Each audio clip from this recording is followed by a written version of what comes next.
My name is Danette Grant Anderson. Today is Saturday, March 4th. The time is now 10 a.m. in the morning and is the launch of our new TV show, UN Rocks with Walmart TV. Today we have Her Excellency Ambassador Dr. Ada, Her Excellency Ambassador Dr. Angela Gracie, Her Excellency Ambassador Esther. We are reaching out to you today from the Department of the Northeastern Affairs. We would like to take a few moments just to highlight the purpose of us being here today. UN Rocks is a program centered on promoting the UN agenda for sustainable development and providing education and information on United Nations programs and activities to peace ambassadors. We want to take the UN to the community and bring the community to the UN.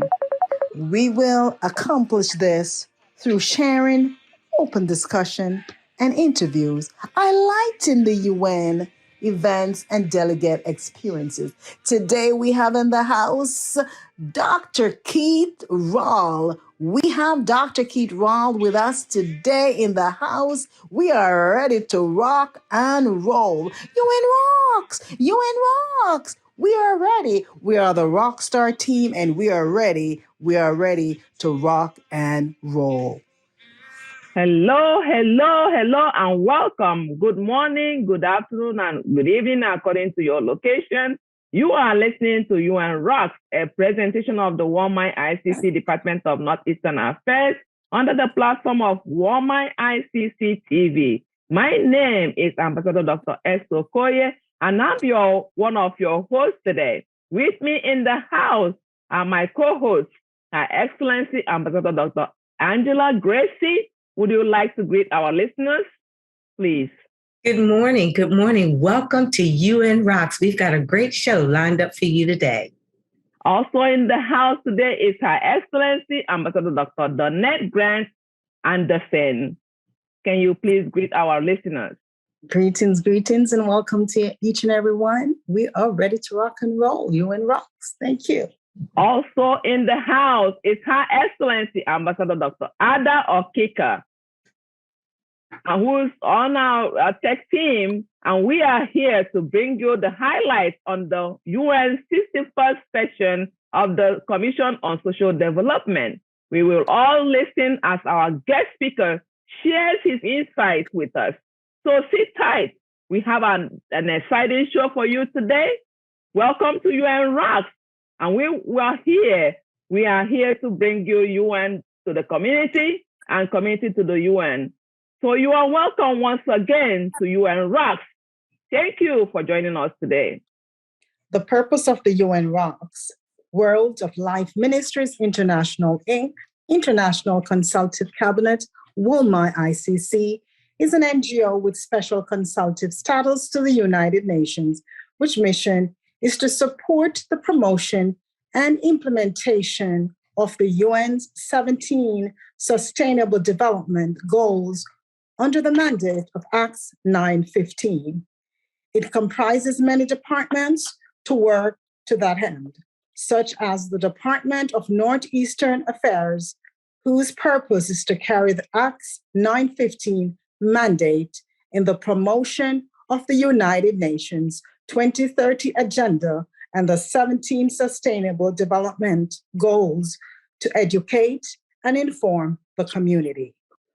UN Rocks is an initiative of Walmart ICC's Department of Northeastern Affairs and is a program centered on promoting the United Nations 2030 Agenda for Sustainable Development and providing education and information on United Nations programs and activities to the community. We want to take the UN to the community and bring the community to the UN. We will accomplish this through sharing, open discussion, and interviews, highlighting UN events and delegates' experiences. Today, we are highlighting the United Nations 61st session of the Commission on Social Development. We are now taking a short break.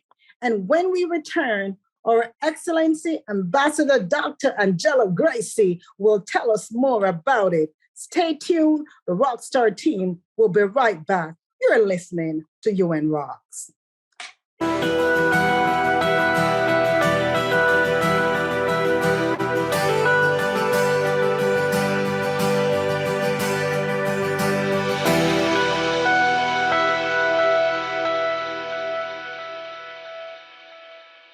Welcome back. Welcome back. You are listening to UN Rocks, Amen, where we bring the UN to the community and the community to the UN. Well, today we are highlighting the United Nations 61st session of the Commission on Social Development. I want to begin with a little background on its history and inception. The purpose of the Commission on Social Development, the 61st session, which started February 6th and runs through February 15th. Since the World Summit for Social Development in Copenhagen in 1995, the Commission for Social Development has been the key United Nations body that's in charge of the follow-up and implementation of the Copenhagen Declaration and Program of Action. It is charged with advising the Economic and Social Council on the social policies of a general character, and in particular on all matters in the social field not covered by specialized intergovernmental agencies. The Commission's mandate was further developed by ECOSOC, that is the Economic and Social Council, Resolutions 830, 1139, and 1139. Since 2006, the Commission has taken up social development themes as part of its follow-up to the outcome of the Copenhagen Summit. This year, the theme of the 61st session of the Commission on Social Development is creating full and productive employment and decent work for all as a way of overcoming the inequalities and to accelerate the recovery from the COVID-19 pandemic and the full implementation of the 2030 Agenda for Sustainable Development. This year, a delegate from our department, the Department of Northeastern Affairs, attended the 61st session of the Commission on Social Development for a whole week, and he is here with us today to share his experience and his insights and to answer questions from our audience. So we're excited. Now, after the break, we will be sharing a live clip of the actual 61st session of the Commission for Social Development. So you don't want to miss it. Stay tuned.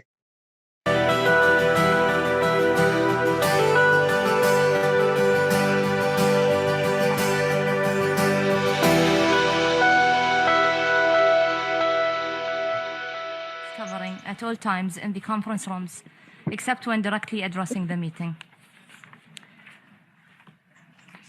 The President of the Economic and Social Council, Under Secretary General for the United Nations Department of Economic and Social Affairs, Excellencies, distinguished delegates, ladies and gentlemen, I am honored, of course, to welcome all of you to the 61st session of the Commission for Social Development.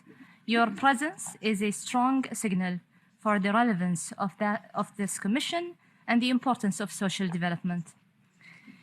Before I invite the Secretary General and other distinguished guests to address the commission, I want to reflect briefly on the significance of this year's priority theme, creating full and productive employment and decent work for all. Welcome the President of the Economic and Social Council, Her Excellency Lejanja Stovia, and I invite her to address the Commission. Please, Your Excellency, the floor is yours. Thank you very much, Madam Chair. And before I start, I also would like to join the condolences expressed by the Chair to the governments of Turkey and the Syrian Arab Republic for the terrible loss to life as a consequence of the earthquake. Distinguished delegates, excellencies, colleagues, it is a pleasure to join you at the opening of the 61st session of the Commission for Social Development. We're meeting here today when the world is facing multiple interconnected crises. Projections for global economic growth are dim. Digital transformation, demographic trends and climate change are transforming the sectoral composition of growth with implications for labor markets. And the pandemic has exacerbated some of these trends. It is clear that the structural transformations require complementary efforts in education, training, and lifelong learning. Investing in human capacities for the emerging and future demands of the job market, while also instilling the values of inclusion, sustainability, and partnership enshrined in the 2030 Agenda, is a fundamental way to achieve progress across the Sustainable Development Goals.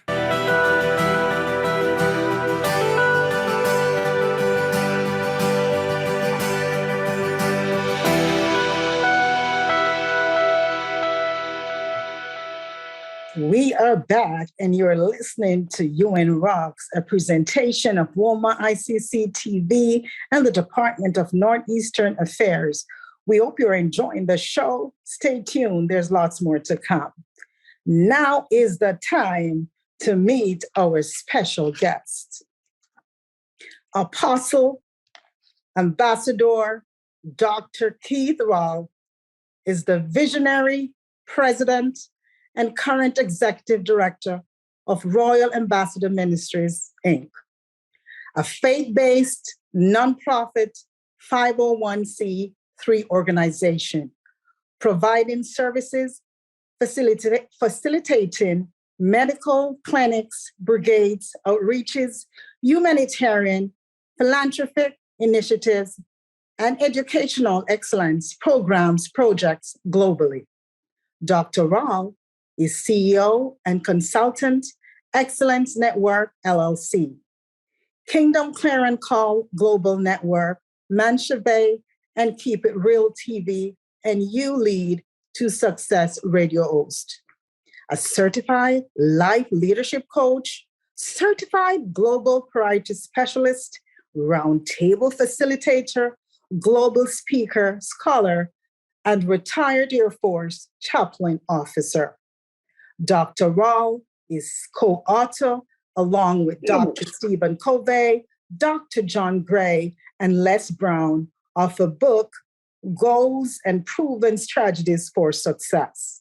His passion and assignment in life are to connect, equip, transform, and empower leaders worldwide to fulfill their life purpose and destiny. Dr. Rawl has traveled on expeditions to 5 continents and 43 nations. He brings spirituality, diversity, 43 years of experience in leadership, motivational speaking, excellence in business, education, and organizational effectiveness, and a charismatic personality to any church boards, nonprofit organizations, educational institutions, corporations, or community groups. Dr. Keith Rawl is a member of WOMA ICC Department of Northeastern Affairs, Diplomacy and Protocol, Ecclesiastics Affairs, and representative of the department to the United Nations. He's married to author Dr. Joy Rawl. They are blessed with 7 loving children and 4 grandsons. Wow, wow, wow. Ladies and gentlemen, it's a great pleasure for me to introduce our speaker today, who is going to talk to us about his experience on the United Nations Commission 61st session. Please help me welcome none other than our very own Apostle, His Excellency, are Dr. encouraged Keith to wear a Rawl. face covering. Yes, Her Excellency. Welcome. Welcome to UN Rock.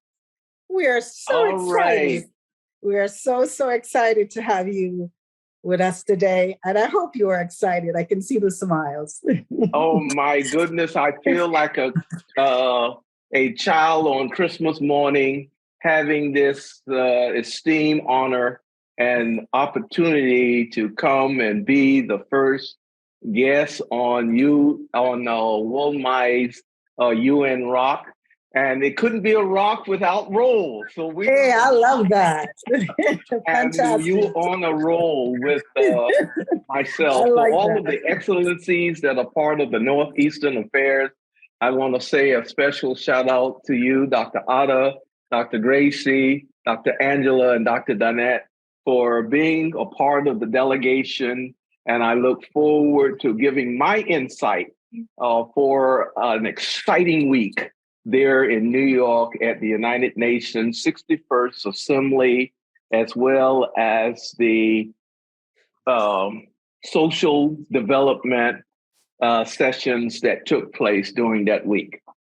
Excellent. So, Dr. Rowe, the first question I have for you, can you give your insight as to what the meeting was all about? Can you share that with us? Yes, the meeting brought together the chosen vessel.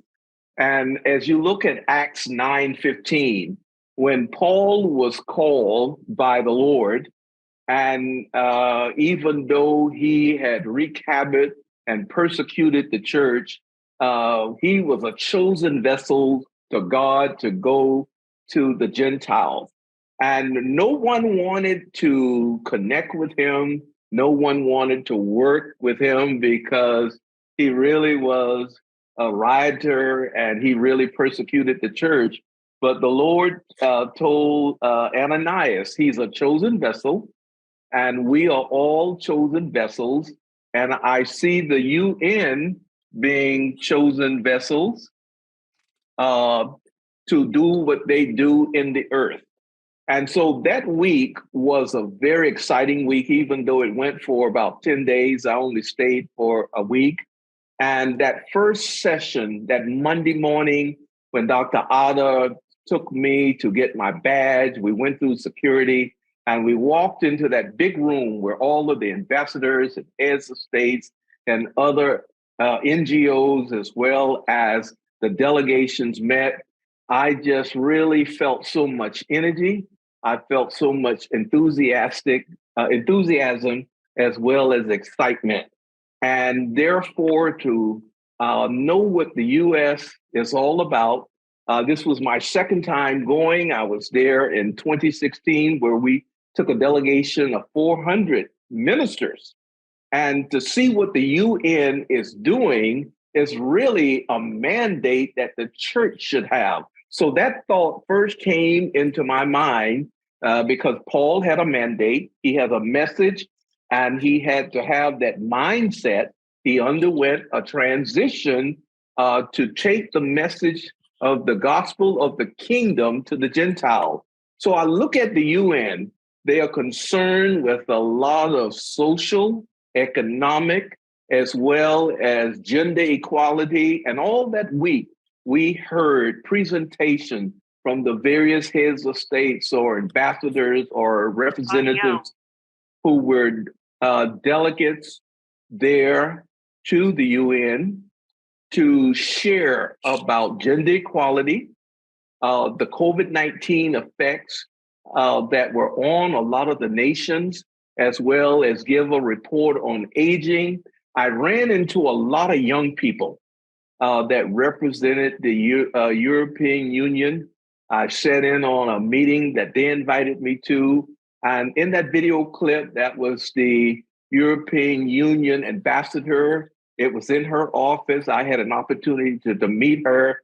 And so just the camaraderie and just hearing the strategic goals and the reinforcement of the 17 sustainable developmental goals, knowing that a body is on track doing kingdom work. And I just really wish that the church can just get behind this commandment and this commission and do the same in communities. Wow, so amazing to hear. Thank you for that insight. And so the first day unfold, like I said, we had speeches and presentations from various nations. Different chairs chaired the meeting. They were given a time frame in which they were to speak. Being a military man and having given briefings to 2-star generals or 1-star generals or colonels, being a budget analyst, time was of essence. And this is not a criticism, but some people went over their allotted time of either 7 minutes by 5 to 7 minutes, and they should have rehearsed it and dry run their presentation because it became a little laborious, and the head can only absorb much more than the seat can endure. So we sat a long time, and some of it was too long, but I was very impressed with some of the PowerPoint presentations along with the speeches that were given, because you were able to see a graphic picture of what they were talking about, be it aging, or be it gender equality, or being technology, or working with the young people. Some people presented on that, the effects that COVID-19 had. And so many times when it comes to the aging, we don't realize how God is not gender specific. And a lot of women, they are suppressed. They get paid less than a man for doing the same work.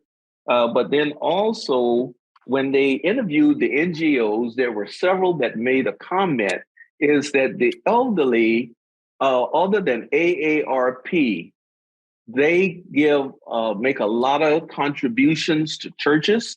Whenever there's some type of humanitarian relief effort, we have the elderly people, they have the savings, and they give a large percentage of it. I heard one time these stats were given that whenever there's some type of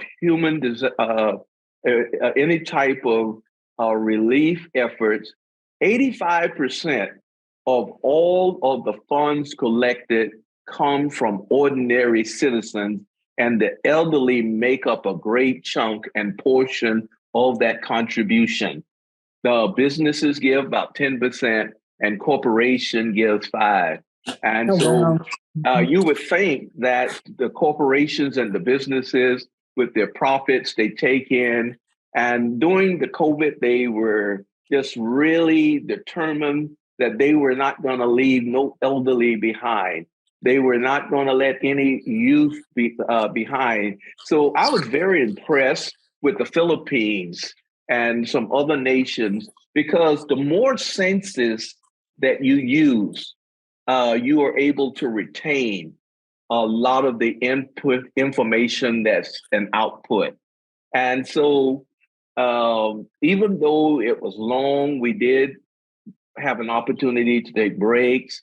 And we had like a 3-hour morning session, a 3-hour evening session, and a 2-hour lunch break.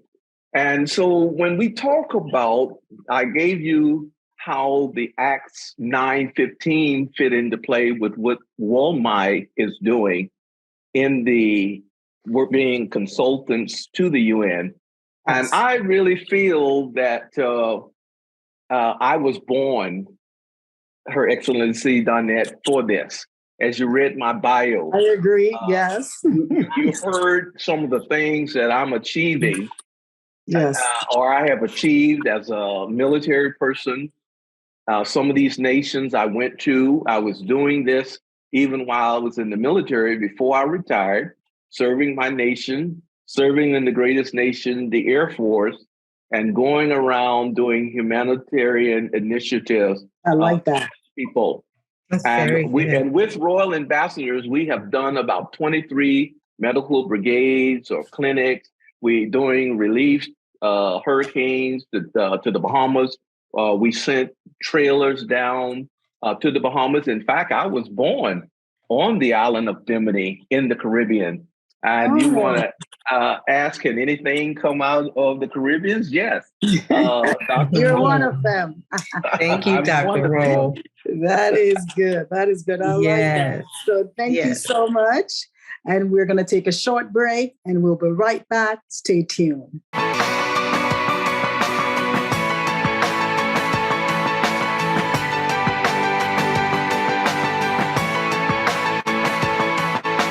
Welcome back to UN Rocks. My name again is Ambassador Dr. Esther Okoye, and we are here with our guest speaker, His Excellency, Ambassador Dr. Keith Rawl. It's our pleasure to be with you, sir. Welcome to UN Rocks. Thank you. Yeah. My question is, I hear that one of the themes in this year's event was creating full and productive employment and decent work for all as a way of overcoming inequalities to accelerate the recovery from the COVID-19 pandemic and the full implementation of the 2030 Agenda for Sustainable Development. What can you tell us about what was addressed during this event on the team? Well, many of the nations that send delegates or they had ministries in a particular, from a particular country that was represented, as well as ambassadors to speak, they talked about proactive measures that they took during the pandemic to deal with employment. Many people stayed at home and they had to work at home. And this was not something new, because as you read in the Bible, Dr. Esther, we see that famine took place. We had the Great Depression here in the late 20s here in the United States, and so many people lost their jobs. So many people lost their life saving. And when the pandemic hit, we underwent this for 2 years. And so we had to come up with strategic, innovative things that we needed to do at the municipal level, local government level, state level, and at the national level. And then the UN was involved, as well as WHO and the Monetary Fund and whatnot, to make sure, just like education slogan, leave no child behind, they did not want any employee to be left behind. They talked, you would be surprised how creativity and ingenuity can go to work during a crisis. And as they were giving their reports, I sat there intrigued, and it blew my mind to hear some of the creative and innovative things that were done to sustain the employment of all persons in the workforce. Thank you so much. Thank you for answering the question. I just wanted to follow up with the answer that you gave us. My greatest concern is that even though most first countries were able to sustain education and meet the needs of the students and the workforce, most third world countries were left behind. What was the discussions concerning those countries that didn't have the resources or the valid devices and equipment to compete during the COVID-19? Well, and that's a great question. And one of the things that my philosophy is, and I'm not the only one that believe this philosophy, is government exists to take care of its citizens. And therefore, a lot of the nations that didn't do that, we see there could be a lot of corruption and greed that will prohibit them taking care of persons in the workforce. And so it's not a matter of money not being there, it's a matter of the prioritization. And when I grew up back in the 60s and 70s in West Palm Beach, Florida, we weren't rich, we weren't middle class, and we really didn't consider ourselves being poor. because I believe that poor and poverty is a state of mind. And I think about the 35th president, John F. Kennedy. He said, ask not what your country can do for you, but what you can do for your country. Even in the third world, we see the Jan A's. That's my grandson's age, like anywhere from 10 to maybe 20. Then we have the Jan Z's from 20 to about 30, and the millennials. During that time, and you talked about education, how in the United States, I don't know about the other nations, and I don't think this was addressed at the 61st session of the Social Development Assembly. Every child was given a laptop so that they can keep up with their academics. And we see there was a lot of stimulus programs. So to answer your questions, in these, I don't like to use the word third world. Let's use the term underdeveloped. And they weren't given an opportunity to participate in the Industrial Revolution. A lot of African nations, Africa is rich with resources, rich with a lot of minerals and other commodities. And a lot of nations have gone in and stripped them, but yet still within the earth. And I think about us also. I was in Uganda once, and we were laying sidewalks from the homes up to the top of the hill where we built a wing block school for the kids to go to school. And they took these big cat machines to break up the rocks that was in the earth to make the aggregate, the cements and all of that. And the Holy Spirit spoke this to me, Dr. Esther. Everything you need is in the earth. So it was interesting to hear that everything that the nations needed during this pandemic was already in their country. And the ones that had the resolve, the one that had the creativity and the innovation, they made it work for the citizens and for the workforce. Thank you so much for your wisdom and your insight. I'm so excited. Thank you for answering our questions. I know that the audience are listening and we are learning along with you. Thank you so much, Dr. Keith, for being with us today in UN Rocks. We are going to come back again. Please stay tight. We are coming back again in the UN Rocks. Thank you, Dr. Esther. Thank you. Well, Dr. Roll, it's my turn, you and me. So my question for you tonight is, from your experience as a delegate, how do you see your experience in connection with WALMI ICC's mandate of Acts 915? I know you alluded to it a little earlier because you said that really the UN's mandate should be the church's mandate. So how do you, based on your experience now having gone to the commission, how does that connect with our mandate of 915? Acts 915, I'm sorry. That's a great question, Her Excellency Angela. And therefore, what WALMI is doing, and I thank God for His Eminence brilliance, ingenuity, and taking the headship and the leadership of this.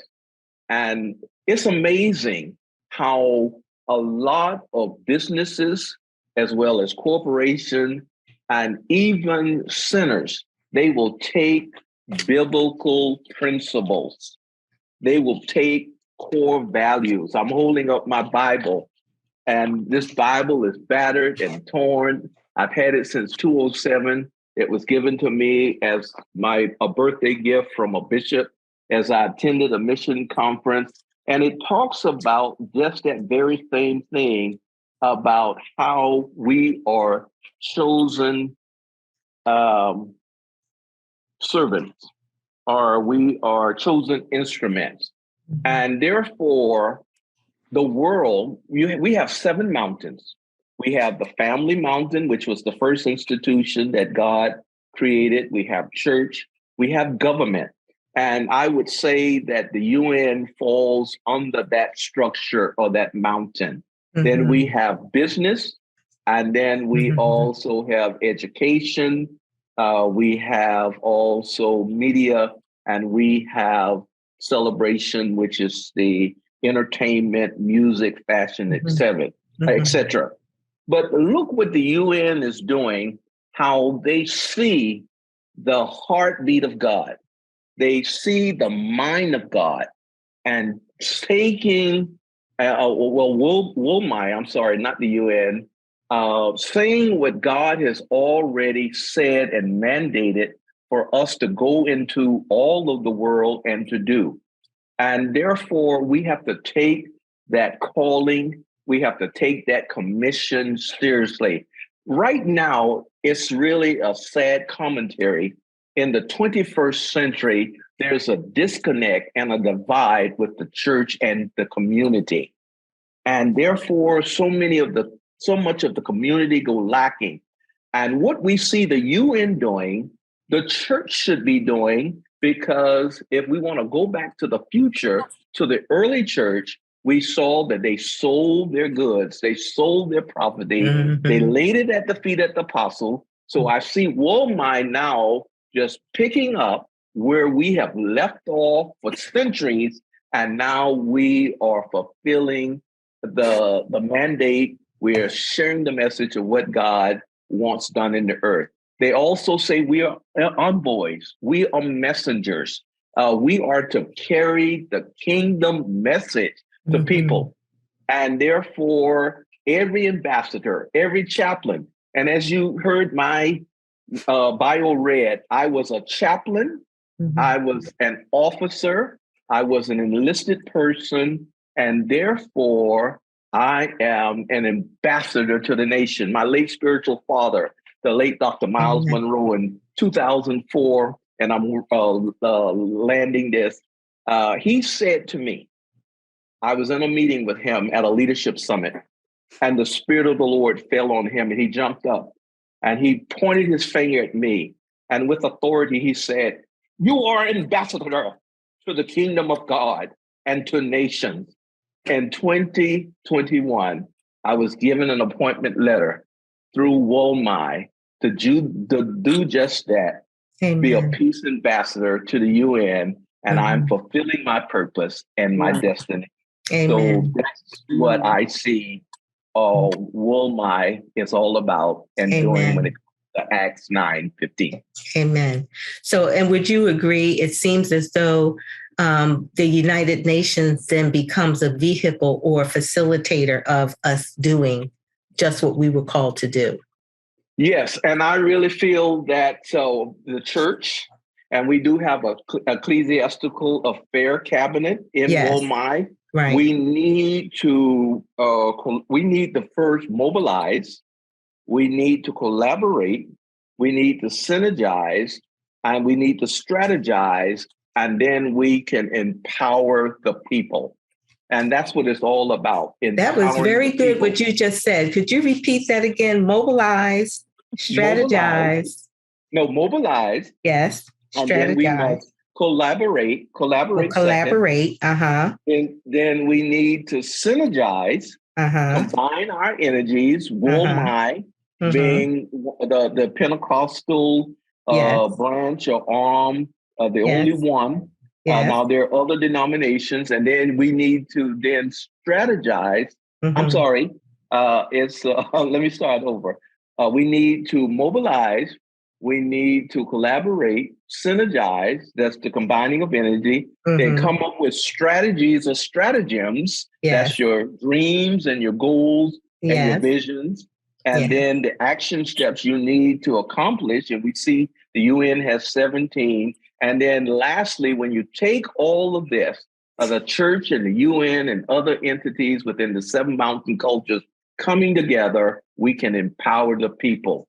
Amen. We want to give the power back to the people. Amen. Thank you very much, sir. Thank you very much. That was very enlightening. And so, so now he has given us a roadmap as to how we can work within the context of our spiritual mandate and the mandate of the United Nations. That was very excellent.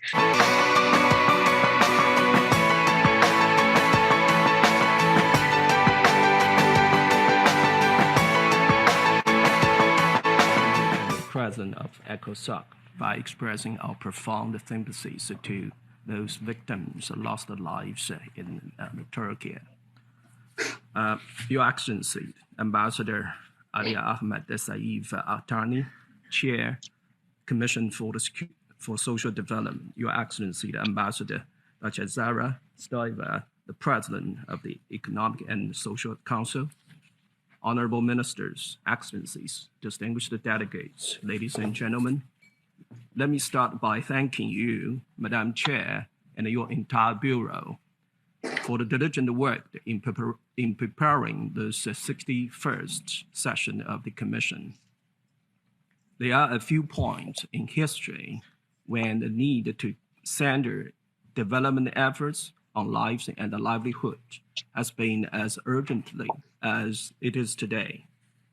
The COVID-19 pandemic, the climate crisis, the cost of living crisis, and the geopolitical conflict are driving immense disruption across the globe with disproportionate effect on the most vulnerable. We saw COVID-19 pandemic disrupt the employment across many sectors and cause a rise in extreme poverty for the first time in a generation. With this reverse, have come increased inequalities, both within and across countries. Between countries, inequality is estimated to have risen 1.2% from 2017 to 2021, a number that was projected to decline by pre-pandemic estimations. Similarly, while the average income of the bottom 40% has declined, that of the top 10% has risen. Excellencies, distinguished delegates, productive employment and decent work enable people to work themselves out of poverty, while also reducing inequality. As such, I welcome the focus that the Commission will bring to SDG 8 in the days ahead. While the global labor market has seen some recovery, developing countries are still facing unemployment rates markedly higher than before the pandemic. And the disproportionate job losses that women faced in 2020 are yet to fully turn around. High inflation and efforts to curb it pose further threats. Pre-existing challenges to secure livelihoods, such as high rates of informality, have persisted and worsened. About 60% of the entire global workforce, amounting to over 2 billion workers, is employed in the informal economy. In addition to women, many of the vulnerable groups that are the focus of this Commission's work, persons with disabilities, older persons, indigenous people, youth, continue to bear the brunt of the informality and the other labor market woes.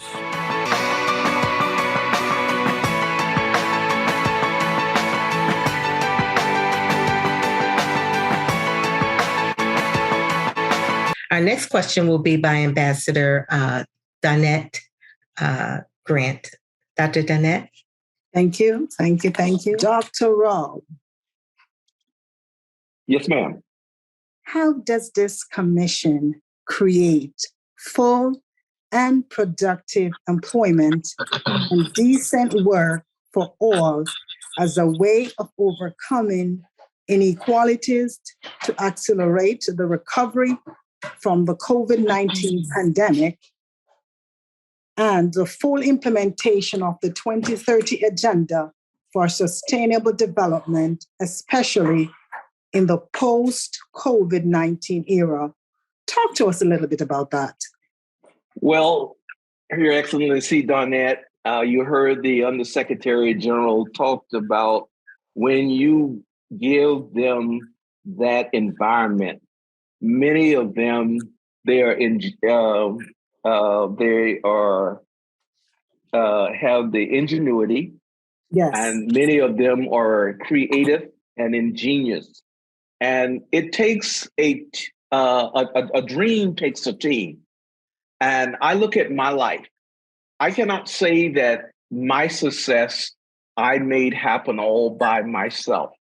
And when we talked about the 7 mountain cultures and the church being involved with that, government being involved, everyone must come to the table. And everybody's a stakeholder. And we must give everyone a seat at the table so that their voices are heard and their concerns are taken seriously. It was addressed throughout the gender inequality. Yes. They talked about the young people and whatnot. But yet still, if you give the young people an opportunity, I mean, they can put a turbo engine on a chicken and that chicken can fly.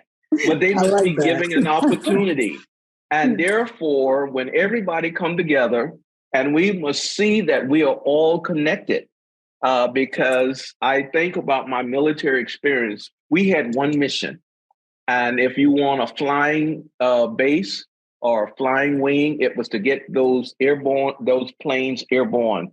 And it took all of the entities on that base, supply, transportation, ops. It took the accounting and finance. I was a budget officer back in my enlisted day, handling millions of dollars to make all of this work, make sure we had monies to get the parts, the spare parts and everything.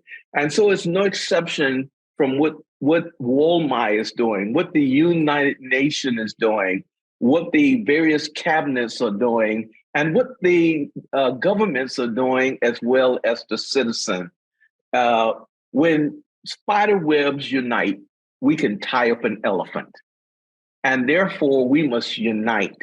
And it can't be the big eyes and the little you, because it is just like with a chain, a weak link can break a strong chain. And if we turn down our nose on those that may be poor and dejected and rejected, they also can affect your destiny. So everyone must be treated with dignity.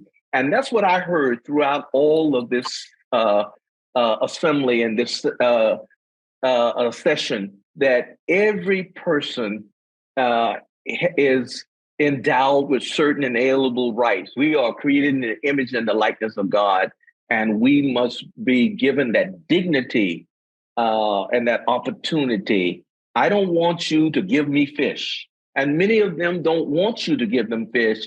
They want you to give them opportunities and a decent work environment so that they can now fish and they can take care of themselves. Fantastic. I like that. All treated with dignity. Unity is strength.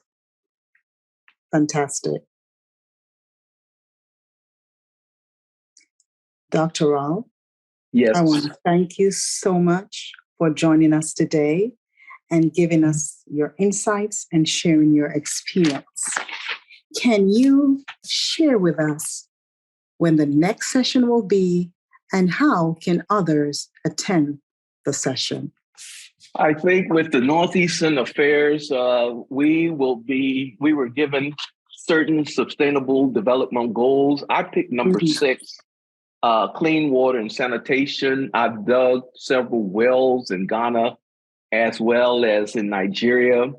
And there are different technologies and ingenuities and technology and creativity. We have this atmospheric water that you can put in communities, and it will bring fresh water from the mist that falls from the sky.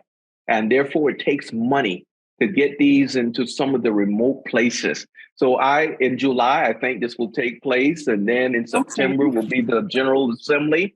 And therefore, anyone who is a peace ambassador can nominate someone else that's doing this. And this is where it makes WOMAI a very credible and noble entity and organization, is that the person should have, number one, the mindset and the skill set and the credentials. So many people want to just have a title. Dr. Martin Luther King said that he didn't need a title to serve. I was doing this before I was officially given a peace ambassador position, but yet still it gives me now credibility to go before heads of states. I remember when I got my doctorate degree and I walked across that stage at Bethel University up in St. Paul, Minnesota. The Spirit of the Lord spoke this to me. You're not getting this for you. This will give you access to heads of states and other people. And before I conclude today, I know we're running out of time. I noticed that there were a lot of women ambassadors, and we are in the Women History Month. And I want to close, if you don't have any more questions, with a quote from two people. Benjamin E. Mays, he was president of a university. He was mentored to the late Dr. Martin Luther King. And everyone should have a goal. Everyone should have a dream.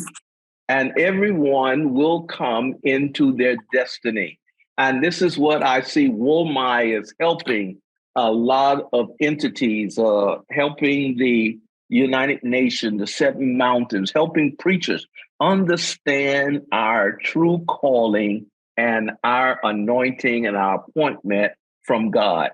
And he said this: the tragedy of life does not lie in not reaching your goal.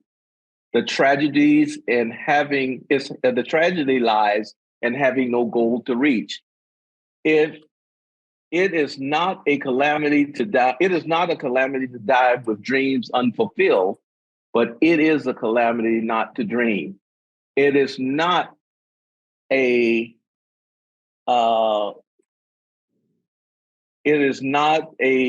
disgrace not to reach the stars, but it is a disgrace not to have no stars to reach. Wow. And so I want to say to our audience, you are fearfully and wonderfully made. You have been created with a purpose, and you will arrive at your destiny on time. And to all of the women during this Women History Month, yes, you may have been treated with inequality and whatnot, but look at this. Every man comes through a woman. Now, the seed comes from the man, but she's the incubator that takes that seed, and after 9 months, she gives us life. She gives us birth. And not only that, she nurtures us. So to all of the women out there, I saw many women ambassadors, and under Kofi Annan, I think many of the women, they came into their rightful place, because God is not gender specific. And God does not discriminate, and nobody can keep you down but you. So it's her. When it's her, it's all of us. When women innovate, create, and lead, everyone benefits. So today I want to, and this month, you're going to meet trailblazers around the world who are working to help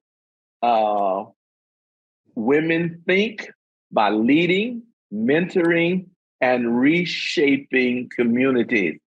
And therefore, we want to thank first mothers. We want to thank educators. We want to thank the military women, the business women, the government women, the ambassador women, because it's you. And when it's you, it's about all of us. And women, we celebrate you this month. You are the neck that turns the head, and therefore keep on going on with your bad self, and you will rock and you will rule. We'll rock and roll. Mhm. Dr. Once again, thank you so very much. I am so impressed with your presentation today. I want to be like you when I grow up. Oh, well, thank you. You can watch my footsteps, but not my shoes. There you go. All right. Thank you so much, Dr. Rose. Section of the Thank Commission you. on Social Development. Access to dignified work will have an essential role to play in promoting social cohesion and the just transition to green jobs.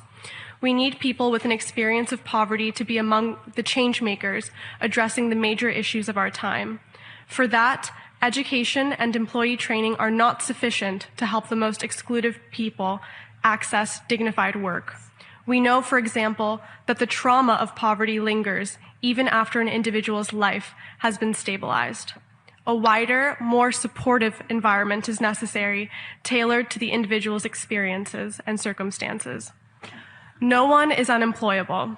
With collective mobilization, the economy can be at the service of people and the planet, provided that those who are today most excluded are at the heart of the process. Thank you.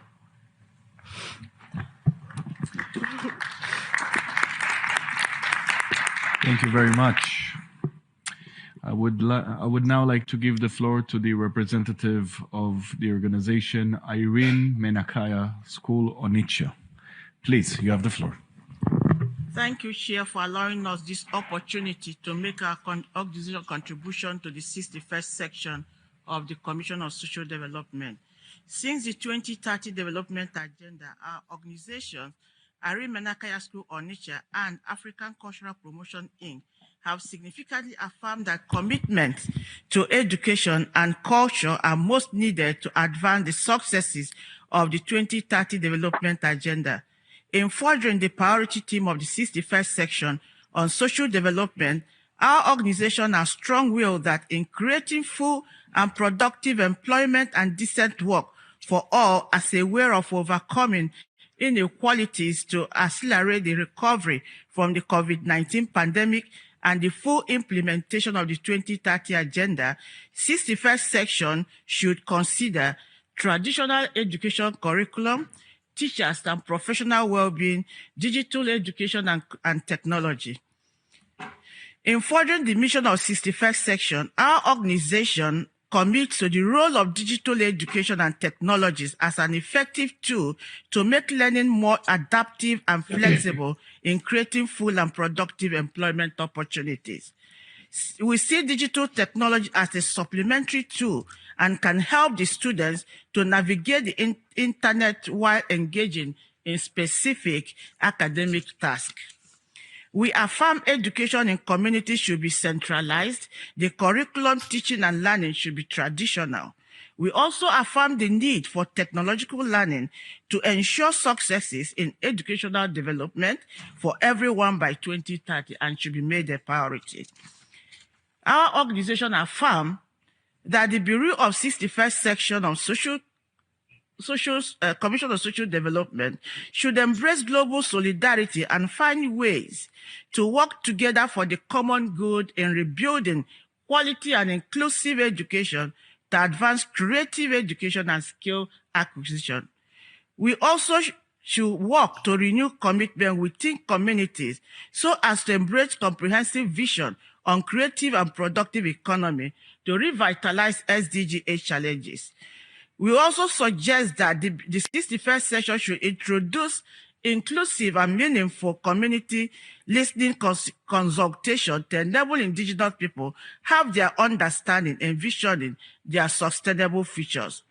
We also affirm that the Bureau should take further steps towards solutions for core education values in driving SDG 8 for the decade of action. I thank you. We have certainly had an insightful session today. Dr. Roll, I want to again express our thanks on behalf of Dr. Ada and the Department of Northeastern Affairs. Thank you very much. We want to give thanks to Walmart ICC TV for giving us an opportunity to use this platform to convey our message. For our audience, anyone who would like to contact us or to ask any questions about this show today, you can reach us by email at N as in Nancy, Eastern Affairs, UN Rocks at gmail.com. That's N, Eastern Affairs, UN Rocks, all one word, at gmail.com. We look forward to hearing your comments and your feedback about today's session. I want to thank you, Dr. Okika, for being our technical support today. You have been listening to UN Rocks, and I want to thank you very much for all of us collaborating together today. I just wanted to take 1 minute to give my co-hosts a chance to just maybe share a takeaway from today's session and from what Dr. Roll shared. Dr. Okoye, would you like to share a takeaway? Yes, it was so exciting. Thank you so much, His Excellency Dr. Roll, for being with us today. Your insight and wisdom is amazing. Your wise counsels and the word of wisdom that you are giving us on how to employ our agenda as ambassadors, our peace ambassadors in the United Nations. We are also available to work with you in terms of what needed to be done, especially with the water development that you're doing in different countries in Africa. That is an insight that most people don't know about, but you have been used as a tool to do these things, and we will support you in any way we can. You know, you said that poverty is a mindset, and I like that. It's a mindset, it's a state of mind. It's only when you think that you're poor that you're really poor. You also mentioned, I wrote a note about a quote that you said, ask not what your country can do for you, but what you can do for your country. You also gave us the 7 mountains of family, church, government, business, economic, entertainment, and community. These are pillars that you have shared with us today. And it's very exciting to know that we can all participate in any part of this mountain that you have shared for us, whether we are a church, whether we are a government participants or business owners, we can all participate. It's room for everybody. Anybody can be a participant. Thank you so much for being with us today. And we really enjoyed having you at UN Rocks. Thank you. Thank you. Thank you, Dr. Okoye. Thank you. Ambassador Danette, would you like to share one takeaway? Absolutely. What resonated with me today is all treated with dignity. And my takeaway, which I'm going to keep, is mobilize, collaborate, synergize, and combine. That was a takeaway for me. And Dr. Raul, I thank you for that. I like that. Mm-hmm. Thank you. Thank you very much to my co-hosts for sharing their final comments and their takeaway. And finally, Dr. Atta, would you like to share a takeaway? Dr. Atta, would you like to share a takeaway or final comments? I am in the studio on technical support. Okay. Cannot go up on the studio. Okay. All right. All right. God bless you. Well, thank you so much for your support today. We appreciate it. You have been listening to UN Rocks, a program dedicated to upholding the United Nations and its 2030 agenda. We are seeking to bring the UN to our community and our community to the UN. Look forward for us next month on the first Saturday of the month in April from 10 a.m. to 12 p.m. Eastern Standard Time. I want to thank you so very much for joining us, and God bless you.